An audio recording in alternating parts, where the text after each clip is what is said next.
Hey guys, Tables here again. Welcome back to part 3 of my Bravely Second jobs tier list. This is the lower mid tier. We're going to have 6 jobs here. I think now we've hit the point where all the jobs are getting actually really good, which sounds a bit surprising given we're still like in the bottom third just about. But honestly, Bravely Second has a lot of very good jobs. So everything here and onwards is very useful for usually most of the game that it's available. But of course, it's still lower mid, so these jobs do have some flaws compared to ones above them. But let's get on to that now. Okay, so in rank 22 we have Fencer. Fencer provides a few really nice things, but it has a few weaknesses as well. So in terms of its stats, most of its stats are sort of okay, nothing too special, except for that 20% agility boost and hit count scaling of 15. That's well above average. Only 3 other jobs are that good or better, so it's very good for physical damage because of that. The job command is where things get interesting, and obviously the main thing here are the stances. So the stances are not part of the normal stat scaling, so you can get say 25% from Blazing Wolf, and then another 50% attack bonus from say Physical Boom, and be up to 175%. Now obviously the upside there is you can go above the normal cap, and also if enemies try to debuff you, because this is a separate 25% boost on top, you end up not going below 100%. And being at 100% attack is much better than being at 75% attack. The downside, however, is you also can't stack these buffs with themselves. So you can't use Blazing Wolf twice to get a 50% bonus.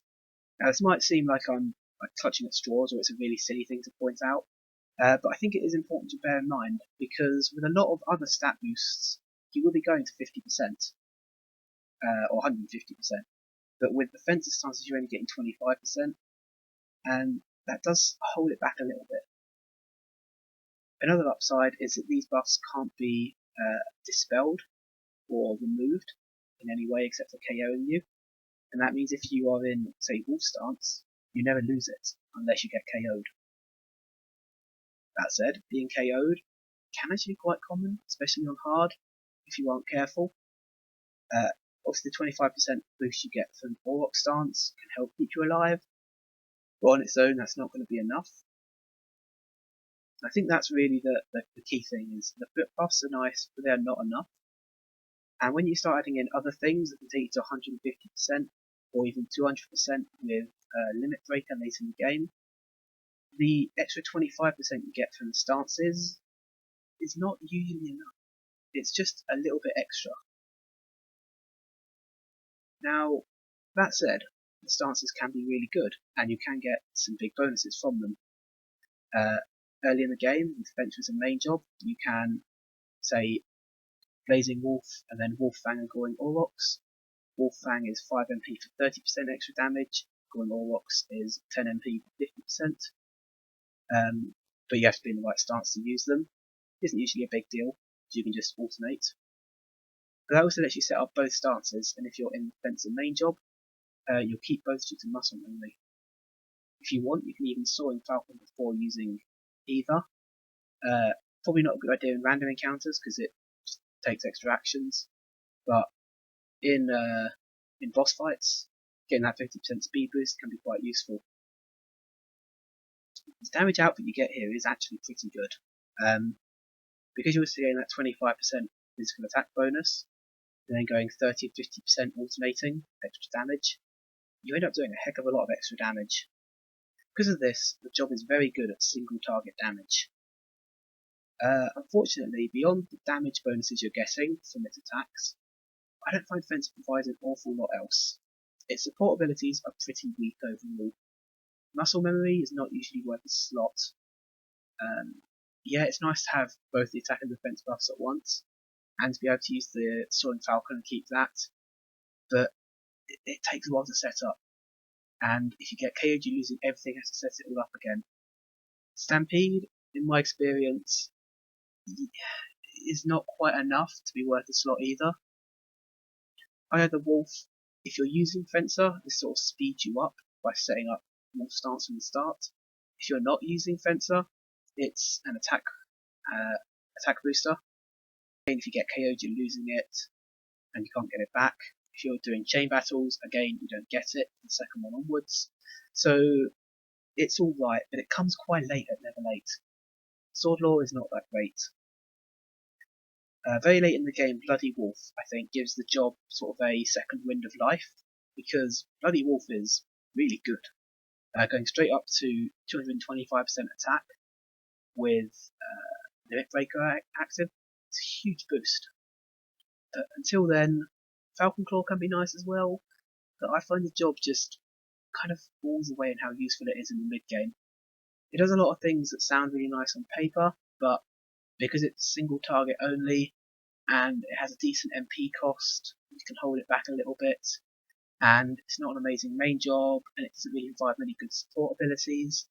I tend to find Fencer starts to be less helpful from the mid game onwards. I feel like maybe if I played with it a bit more and kept using it, maybe I could raise it up, but then I'd need to raise it above something else, and I feel like everything else is a bit better than it. And that's why Fencer has ended up at 22nd. Okay, so rank 21 is Time Mage. And this is probably going to be another one that a lot of people are surprised to see this low, because Meteor is amazing, especially in sort of ghost setups later in the game. So let's actually talk about that first. For those that aren't aware, Meteor is counted as a group spell in the game, and that means its damage gets doubled by a lot of spellcraft. So effectively, because also 4 hits, Meteor is sort of like a 16 times power spell, which is utterly ridiculous. Like the closest anything else comes is like jar level spells, which are 7.2 times power. So this is over twice as strong as that. And that makes it absolutely insane in a ghost setup with MP free and pinch, because you sort of have this 16 times power spell that has no cost, which is kind of insane. But beyond that, sort of what else does Time Mage do? Not really a whole lot. So it has access to a few nice spells. Haste and Hastegar are very good for speed manipulation. There's not a whole lot of that in the game, so being able to boost your party's speed to 150% is very nice for outspeeding enemies. You have Quick and at level 11, Quickgar, which can be nice for using basic attack setups, such as with Ninja. Ninja with quad wield can sort of do insane things there. Beyond that, there's sort of not a lot else that's too amazing. Re-raise is very strong. Well, there are items that give you re-raise, the 1-up mushrooms. You have Quagga, which is sort of the same as the black magic ones. It's alright. It costs 45 MP. Also, the lower level Time Mage things, Quake and Quara, are also alright because they're cheap. For some reason, Silicon Studios decided not to raise their cost up like they did with Black Magic and White Magic. So they're 5 and 15 MP, same as they were in default. And as a result, they're actually pretty efficient for things like Hammer. But so by the time you get Time Mage, that doesn't matter too much probably, because you can probably manage your MP easily anyway. So yeah, it's a thing. As a main job, Time Mage is actually pretty bad. Stat-wise, it's about the same as Black Mage. I'd say slightly worse because its mind is a tiny bit worse, sorry. And it only has A rank rods. And Time Slip is not usually that useful. It can feel useful sometimes. Like, oh, you died to a boss, but Time Slip activates and you beat it. But it's sort of, most of the time, you just loaded your save from right before that boss, so it doesn't really help you. Just makes you skip a cutscene or two, I guess. Other support abilities it has are also okay, but not too amazing. Stop immunity can be nice because stop can be a pain to deal with. Slow parry can be nice because, against speed manipulations, not that common in the game, but slow parry is a bit unreliable, so it's not the best thing. Incidentally, it does count as a spell, which can be quite amusing because if you have, say, Echo from Yokai, you can then slow parry twice. Go figure. M attack 20% up is less useful than the physical version. So basically, Time Mage, it does one thing very well, which is Meteor. And beyond that, it does a few other things that are kind of useful, but nothing too amazing. There's no sort of supreme combos it has here. There's no sort of crazy setups you can do with it that I'm aware of outside of the Meteor, usually Ghost Mage stuff. It doesn't have to be Ghost Mage, but it usually is. And that's all very late game, which, it's nice there. But the key thing is, you can do a lot of other things in Meteor's place, and it still works fairly well. Meteor is not sort of the key to the setup. If you use, say, a jar level spell, they won't hit as hard as Meteor, but they do a pretty good job anyway. And that's a big reason I think Time Mage is just not quite up to scratch in this game. Late game, yeah, Meteor's amazing, but you can live without it. And especially even the setups that it's really good in don't actually need Time Mage. Okay, rank 20 Yokai. Yokai comes extremely late in the game. It's the last job you get, and all that's really left after you get it is the final dungeon, getting the actual Diabolism commands, which takes a bit of time, and then the post game. And how late it comes is a big factor in how low it is, because no matter how useful it is, it sort of doesn't exist for very long. But fortunately for it, it does do some pretty useful things while it exists, so it does okay because of that. As a main job, it's pretty great. It's got fantastic stats all around. Its only bad stat is Vitality, and even that's 100, which is alright. It does only have A rank rods, which is a bit annoying, because it's a magic based job. That does limit its attack just a little bit. But it has sort of the best magic scaling, and it can go physical thanks to good hit count scaling and decent strength, and excellent katanas. Its job commands are a mixture of useful and not so useful things. It's got the 4 jar level spells for fire, water, wind, and lightning. And they're pretty useful if you want very high damage output. It also has a few other very useful support abilities in there. Sloth, Envy, and Pride can be pretty good for moving enemy buffs and also inflicting them with something else. So Sloth gives them weakness to all elements, which then makes obviously your spells or any other attacks you're using even more effective. Envy weakens their attack and defense stats by 25%, and Pride boosts your attack and defense stats by, I think it's 25% as well. So all of them are pretty useful if you need to debuff enemies, while also getting an extra bonus of your choice. The downside to them is that they're 99 MP again, which can limit your options a little bit. Beyond that, the job has not that useful things. Acid Breath can actually be quite nice as a physical attack. It's 2 times damage to all enemies for only 3 BP, which is pretty effective, and it lowers their defenses. But I wouldn't use the Diabolism command just for that. Similar to that, there's also, I forgot what it's called, but it's one that deals damage to everyone and has a 50% chance of KOing each hit. That can be quite nice for physical attackers, but again, very expensive BP wise. And that's really a big thing with the Diabolism commands, they're all very expensive MP and BP wise. The job also provides some very useful support abilities. Awakening is how you get to job level 11, and because it's a Yokai command, every other job's level 11 ability gets at least partial credit for Yokai, which is a bit hard to think about, but I think sort of that's necessary to consider, because without Yokai you're not getting level 11 in any other job. So although that comes late in the game, every other job's level 11 ability at least partially boosts Yokai up.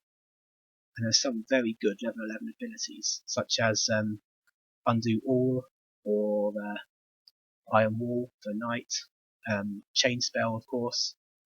So yeah, some of those are very strong abilities. Echo, Yokai's specialty. Not usually going to be worth 2 slots in other jobs, but as a specialty, it's very useful because it's 25% chance to recast spells for free, which, because it also can trigger off itself, is effectively 33% more spells cast, which is pretty good. So not usually worth 2 slots necessarily, but for no slots is very useful. You also have Obliterate. This is really good for grinding. As I said, I mostly don't grind, and I'm not sort of heavily basing it on this, but obviously it's a convenience to have. And then you also have Disguise at level 11. Disguise can do some kind of fun things. For example, you can have a yokai with Echo and whatever else job commands like Fencer for Bloody Wolf, and then disguise yourself as another mage in your team to use their main magic job commands. This can be a quite nice way of sort of setting yourself up while getting Echo and then doing other things. But generally, it's not going to be the best option for you. Like, you don't usually want 2 people with exactly the same commands unless you're doing a ghost setup. Speaking of which, Yokai is usually the job of choice for a ghost setup because of Echo. It's a fantastic main job because of Echo and great main stats. Its job command is good but very expensive. It's so expensive even with MP management it can be a bit of a problem, so you do need to be careful there. Support abilities wise, Awakening is sort of the main thing because it means that Yokai gets everything's job level 11s. So it's good in all of those areas, sort of, but because it comes so late, that's where it really falls down. Okay, rank 19 is Pirate. So Pirate is mainly a damage dealing debuffing job. It has very good strength and S rank axes, and as a result it can get extremely high physical attack. However, it doesn't hit as hard as you might first think because of its really bad hit count scaling and mediocre agility, 100. As a result of that, its hit count is often a lot lower than other physical jobs. In fact, it's one of the lowest in the game, and that actually holds back its damage an awful lot. You can do a lot of damage with a Pirate by, say, triple wielding axes. Triple wield plus dual wield with 3 axes gives you very good physical damage, especially against low defense enemies or if you use Harpoon. However, this does have a downside in that your rate drops to 0, but that's actually not as big of a deal as it sounds like. If you prefer, you could also wield swords or great swords and do this, and you still hit pretty hard but keep your crit rate. So Pirate can be used for high physical attack and good damage, but I don't think that's the best use for it. The main thing it does is being, as I said before, a damage dealing debuffer. The Pirate job command provides a lot of debuffs. You have Shell Split and Scale Strip, which lower enemy defenses, physical and magic respectively. Shin Smash to lower their speed. Defang and Skull Bash to lower their attack stats. And between them, that's quite a lot of stats you can lower. The really notable ones are those last 2, Defang and Skull Bash. Lowering enemy defenses is not as effective as you might think, but lowering their attack has a huge impact on how much damage you take.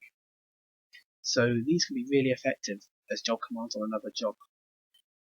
Unfortunately, they come quite late. Those 2 are level 7 and 8 job commands. So even though in chapter 3 you can quite easily get to job level 8, it does still take quite a bit of time. So there's that downside there. The job also provides, of course, double damage and amp strike.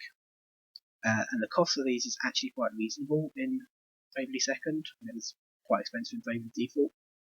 Double damage at 50 MP is very manageable.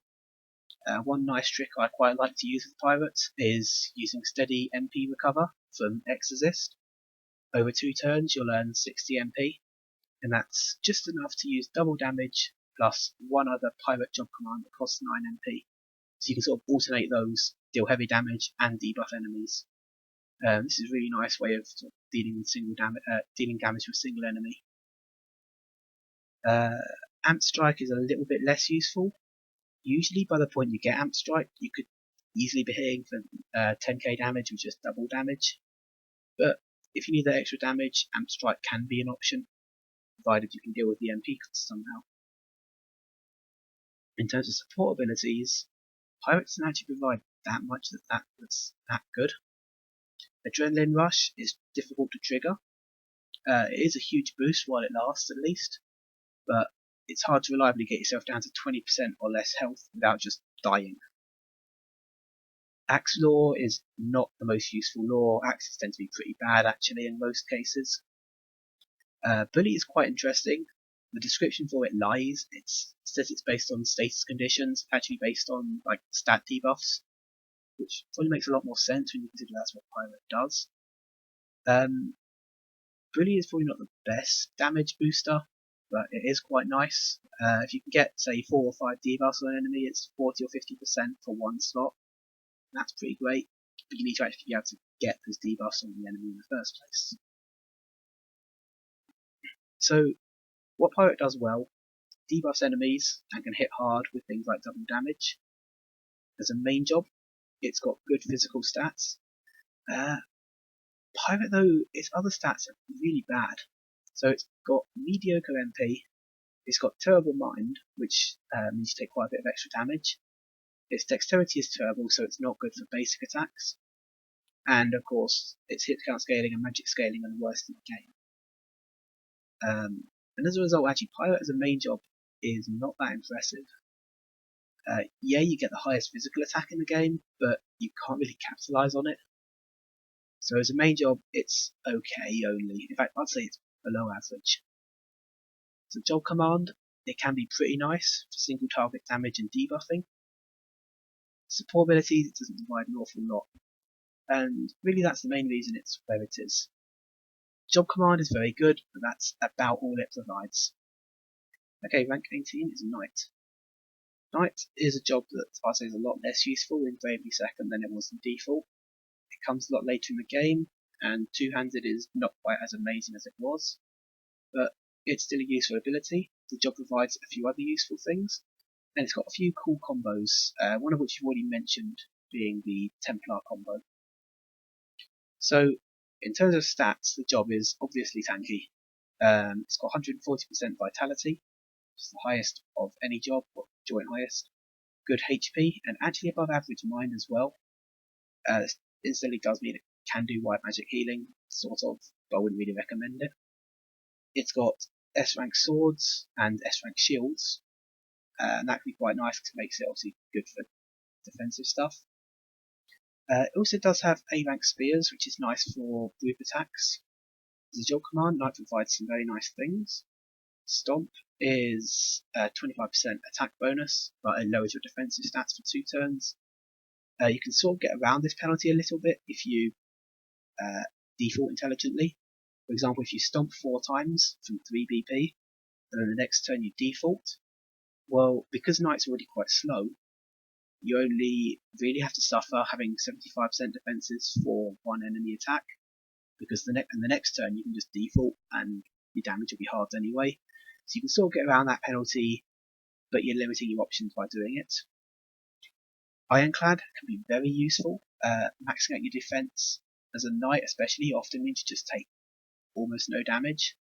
And if you have some way of then turning that temporary boost into a long-term one, for example, using Performer's power-up support ability, you'll basically have your defense maxed until you get KO'd or get dispelled in some way.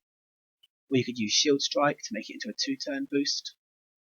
These are going to be really nice for maxing out your defense quickly and taking not much damage for a while. You can also capitalize on that by using Supercharge, which uses your defense for attack, and I can't remember the exact other properties, but I think it pierces defense as well, or maybe doesn't. I haven't actually used Supercharge base builds in Bravely Second, but they worked in default. I'm sure they work again, at least somewhat. The really fun ones are Full Cover and Iron Wall. And I've already talked about this a bit last time with Fortitude. You can iron wall your whole team and it counts as defaulting, so it triggers Fortitude. This is really nice late in the game. And of course iron wall's only available late in the game anyway. Before that it's not as good.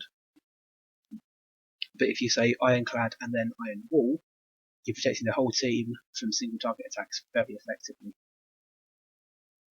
You can also utilise like either of these abilities, ironclad or iron wall or full cover, along with swordmaster's counters. This isn't necessarily the most amazing thing because the counters draw aggro anyway. But if you sort of want to further boost your chance of getting hit and protecting your allies, yeah, ironclad or full cover or iron wall help a lot there. In terms of support abilities, Knight still provides quite a lot of good ones. Two-handed is a very notable one. Now, if you take a Knight on the first opportunity in the game, it means you don't get dual wield. And if you don't get dual wield, two-handed is very, very valuable. It means you don't get quite as crazy things as dual wield allows, but on the plus side, two-handed is only one slot. And it lets you do very heavy damage. Even to enemies with high physical defense, you sort of don't need to care as much about that. So bosses like Revenant or the other high defense bosses just sort of come two-handed and still hit hard. Protect ally can be very nice. There's a few sort of builds based around it. For example, against enemies like Jan, who has only single target attacks. If all your allies have low defense, you can just sort of have a knight who uses protect ally and ironclad, and you basically can't lose. Shield Law is very nice on mages, especially because dual wielding rods doesn't have quite as big an impact as either dual wielding or two-handing as a physical attacker does. Putting a rod and a shield onto a mage can be highly effective for keeping them alive more easily. And so that can be a very nice way of just protecting your mages a little bit. Get them up to rank 5 in Knight, give them Shield Law, give them a shield, and they're a lot safer. And this matters a lot, especially on hard mode, where your mages can just get one shot a lot of the time. So yeah, Knight does provide quite a few nice abilities there. There's also dual shields for if you need extra protection or supercharge based stuff. Shield for a spirit if you're using like full cover and iron wall based things, or protect ally based things. All are very nice abilities. So Knight does provide a lot of nice things, and it has a few nice combos. The reason I find Knight is not higher than it is, I'd say, is that a lot of the stuff it does generally doesn't really feel necessary. Until you get to those very high level abilities, Supercharge, Iron Wall, the Knight command doesn't always fit in that well. As I said, there are a few bosses where it can be really good to like Ironclad and then just sort of do cheesy stuff to keep that boost forever. But a lot of the time, it's not that amazing. Big thing that keeps it high though is two-handed, because that's a huge damage booster for only one slot. Overall, yeah, Knight can do a few nice things, but it's not the most amazing job anymore. Okay, rank 17, topping out our lower mid-tier, is Thief. Now, those of you that know me well know that I always recommend Thief over Red Mage for the first job choice, and you might also notice that Red Mage has not yet appeared on this list. Well, I do still recommend Thief over Red Mage despite that. So let's start looking at what Thief does well, and maybe that will become clear why I recommend it still. So in terms of stats, Thief is mostly unremarkable until you see that dexterity, agility, and hit count scaling. All of them are the best or joint best of any job in the game. And as a result, with a bow, Thief is one of the hardest hitting jobs pretty much for the whole game.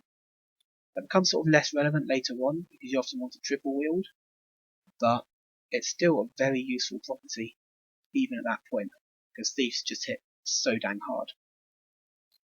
Early in the game especially, this is really huge. Thief is probably your highest damage output job, pretty much throughout the whole of Chapter 1, because it has so much physical attack with a bow, and its hit count is really high. On top of that, early in the game, the thief job command is incredibly valuable. Steal and mug both get you items. This can be quite useful when you combine it with rob blind for double items, because it helps provide those early game items that you want. And from bosses, you can often steal decent items ×2. However, the real stars here are Steal Breath and Steal Mind. Steal Breath is normal damage and healing, and this is often enough to fully heal you early on. Steal Mind will heal a lot of MP at once. Even early in Chapter 1, you can be stealing about 50 MP at once with this. That's a really big deal. If you use, say, Fencer as a job command with Thief, you can easily just use Steal Mind every now and again, and then Wolf Stance and alternate those Goring Warlocks, Blazing Wolf attacks, dealing heavy damage and not having to worry about the MP very much. And because your damage output as a Thief is so high, you can hit incredibly hard while doing this. You then get also speed 20% up, which is a very valuable support ability. It sort of is filler in a way, but having more speed than enemies going before them can be a huge deal. And this can really help, particularly slower jobs who need to outspeed enemies, or just faster jobs that need to guarantee going first. Once you get beyond those early abilities, the job actually becomes a bit less useful, but really it's that early game power that's so good here. If you don't want to use the Fencer commands, by the way, also, you can do almost as well, arguably even better, by using Charioteer's Trample. Because you're so fast, you can pretty much guarantee getting the first hit in, and thus attack from full health. And if you take damage first, or you're not at full health, you can just Steal Breath to get yourself to full health, and then Trample 3 times for 5.5 times damage in total, over 4 attacks, while also fully healing yourself. And that's very impressive damage-wise. So yeah, Thief is a really good main job early in the game. You can steal items, you can keep yourself healthy, you can provide the MP you need, and then speed up is very useful as well. As you get a bit later on, the stuff isn't as good, but it does have a few nice things. Daggerlaw I don't think I've ever used, let's just ignore that one. Godspeed Strike it's not that amazing anymore, unfortunately. You can sort of go like shield and something for this, and sort of go defensive by speed, but generally I find it doesn't work that well. Big Bad Burglar is very nice because you can heal yourself or steal items while also damaging enemies. And increasing your stats. All that is sort of very efficient single actions. Shakedown again, efficiency, seeing from all enemies. And then Prince of Thieves later in the game gets you some rare items. I don't think it's that amazing in general. So if you're grinding for certain things, such as stat buns, it's amazing. But as I said before, we're not caring too much about grinding in this list. So yeah, the main things that Thief does well are being an incredible job early in the game. It provides various useful abilities to self-heal MP and HP, and actually that can make it useful for a lot longer as a job command. For example, with the previously mentioned pirate, for example, who needs a lot of MP, you can sort of double damage 2 or 3 times, and then maybe just Steal Mind at the end and get back 100 plus MP. It lets you keep hitting with very high damage attacks as you go. As a result, Thief can be useful a lot beyond the early game, but it's especially good early game. It's alright beyond that. That's why it's ended up sort of 17th for how good it is early on, but it does fall off a bit beyond the mid game. Okay, that's all for this part. Thank you for watching. This is probably going to be the longest part because there are 6 jobs. As we go forward, I might have slightly more to say about each job because there'll be a lot more sort of combos and interesting things to point out. But on the other hand, they would be 6 jobs long. I feel like this one will be one of the most controversial ones because of Yokai, Time Mage, and Fencer. Hopefully you're sort of convinced by what I'm saying, because they come so late and what they provide isn't the most amazing things. But aside from that, yeah, some interesting jobs in this one. So I'm hoping to have part 4, which will be the mid-tier up, for not too long. But for now, thanks for watching.